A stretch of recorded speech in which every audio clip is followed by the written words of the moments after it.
한일 정상회담 성과를 두고 정치권 여야 180도 다른 해석을 내놓고 있습니다. 대통령실은 정상회담 자체를 좀 크게 봐달라면서 독도와 위안부 문제 언급되지 않았다 오늘 다시 한번 강조했는데요. 민주당의 비판 수위는 그럼에도 점점 고조가 되고 있습니다. 윤석열 정권이 끝내 일본 하수인의 길을 선택했습니다. 선물 보따리는 잔뜩 들고 갔는데 돌아오는 길은 빈손이 아니라 청구서만 잔뜩 들고 왔습니다. 한반도가 전쟁의 화약고가 되지 않을까 두렵습니다, 여러분. 자위대가 다시 이 한반도에 진주하지 않을까 두렵습니다.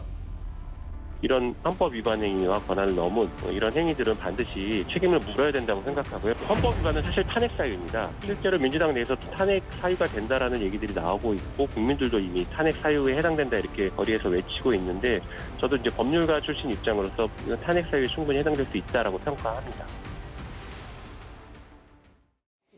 일단 이재명 대표나 민주당은 최고 수위로 비판을 끌어올리고 있어요. 한일 회담의 성과에 대해서. 자위대 진주 얘기라든지 혹은 이게 대통령의 탄핵 사유다라는 주장 일단 어떻게 받아들이셨어요? 일단 제가 몇 번에 거쳐서 일관되게 얘기를 했는데 무능은 탄핵 사유가 아니다. 그래서 이거는 저는 개인적으로 법률가가 아니지만은 탄핵 사유가 아니라고 보는데요. 예. 여러 단체들에서는 이거를 탄핵 사유라고 보는 것 같습니다. 예를 들면은 일제 강제 동원 시민 모임 같은 경우에는 성명서를 발표를 했는데 예. 구성권을 포기하는 거는 사법 주권을 포기하는 것이기 때문에 헌법 위반이다. 그래서 탄핵 사유가 된다라고 했고 그리고 49개 역사학회, 대구 사학회, 부산 경남 사학회 해가지고 전국에 있는 사학회들도 이렇게 행정부가 대법원의 결정을 뒤집는 것은 이건 헌법 정신 위반이다, 상권분리 위반이다 이렇게 주장하시는 분들이 있어요. 예. 그래서 이거는 제가 탄핵 사유인지는 모르겠고 헌법 위반이다 논란까지는 분명히 있는 것 같습니다. 누군가가 봤을 땐 그 말씀하시는 겁니다. 그러니까요. 일부 시민단체가. 예. 그런 논란이 있다라는 거는 명백하고요. 그거에 대해서는 보는 시각이 많이 다른 것 같습니다. 그래서 탄핵 같은 경우에는 진지하게 나왔다기보다는 구호성으로 이제 나온 것 같고 아까 김용민 의원도 그렇게 얘기를 한 것 같고요. 자위대 얘기는 이렇습니다. 그러니까 요미우리 신문하고 인터뷰에서 윤석열 대통령이 일본의 반격 능력, 그러니까 소위 말하는 선제 반격론, 선제 타격론에 대해서 인정한다, 이해한다라고 얘기를 했잖아요. 그렇게 될 경우에는 북한이 핵을 쏘려는 기미가 보였을 때 이를테면 일본이 이제 선제 타격을 북한을 할 수가 있다라는 거고 그 이후에는 한반도가 전쟁에 휩싸여서 자위대가 일본까지 올 수 있다라는 얘기입니다. 그래서 이거는 논리적으로 조금 많이 나간 단계는 맞는데 그 정도로 이 사안에 대해서 심각하게 보고 있다. 이렇게 이해를 하면 될 것 같습니다. 근데 일단 팩트 체크 얘기가 많이 나와서 자위대 진주는 좀 팩트에 벗어난 일단 정치적 구호 아니냐. 혹은 이재명 대표는 망국적 야합에 가능한 모든 수단을 동원하겠다.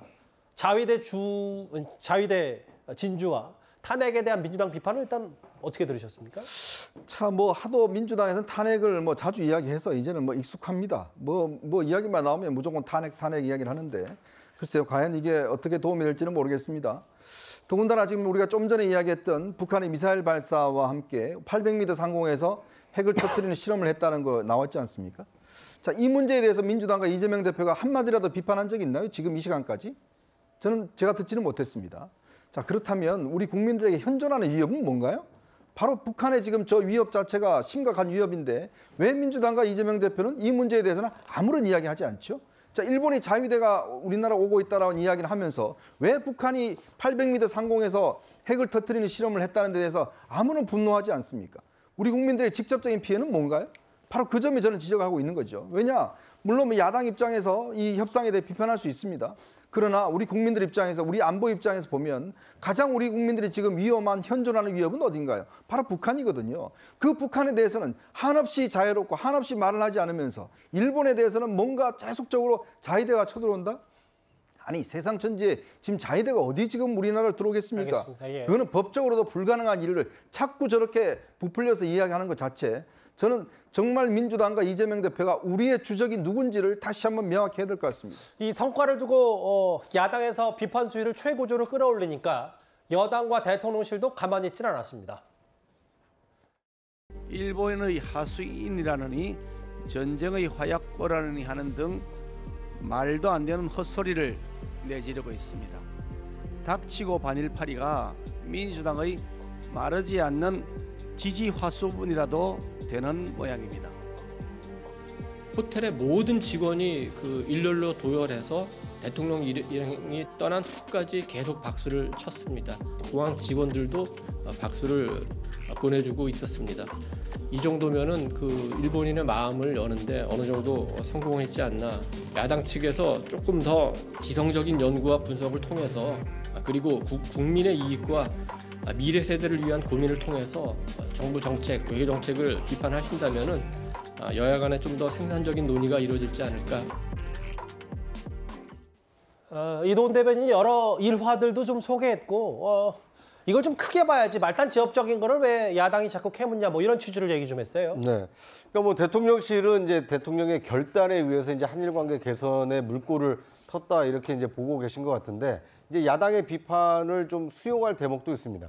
그 결단에 이르는 과정이 어땠는지 예. 충분한 배경 설명 없이 결단이 먼저 이루어지고 그 일본을 이제 방문하다 보니까 이제 그것에 대해서 납득하지 못하는 일부 국민의 경우에는 야당의 비판에 어느 정도 수긍하는 모습이거든요. 앞으로 대통령실이 한일 그 관계 개선 그리고 이 결단의 배경에 대해서 충분한 설명을 한다라면 이런 비판 목소리, 반대 목소리도 어느 정도 좀 수그러뜨릴 수 있지 않을까. 뭐 그렇게 기대. 근데 이제 기시다 총리가 서울 답방 얘기도 있고 일본 지금 뭐 정치적 특성상 뭔가 선거도 있고 바로 기시다 총리가 결단할 수 없는 구조라면 서울 답방 때 대통령실 말처럼 뭔가 좀 선물 보따리를 같이 가져오면 윤 대통령 결단이 좀 높이 평가받는 건 아닌지 뭐 이런 여당의 얘기도 있거든요. 어떻게 받아들입니까? 뭐 그렇게 되면은 좋겠죠. 근데 저는 기대를 안 하는 게 지금 정상회담 한 뒤에 바로 뒤통수 쳤거든요. 독도하고 위안부 그거 얘기 꺼냈다고 해서 언론 플레이하고 우리는 성의를 다 보였는데 일본은 그런 나라입니다. 왜 그러니까 이렇게 대통령실도 그거에 대해서 유감 표명을 했습니다. 일본 언론에 그러니까요. 대해서. 왜 예. 그렇게 일본만 믿고 있는지 그게 좀 의문이고 실리 외교를 좀 했으면 좋겠습니다.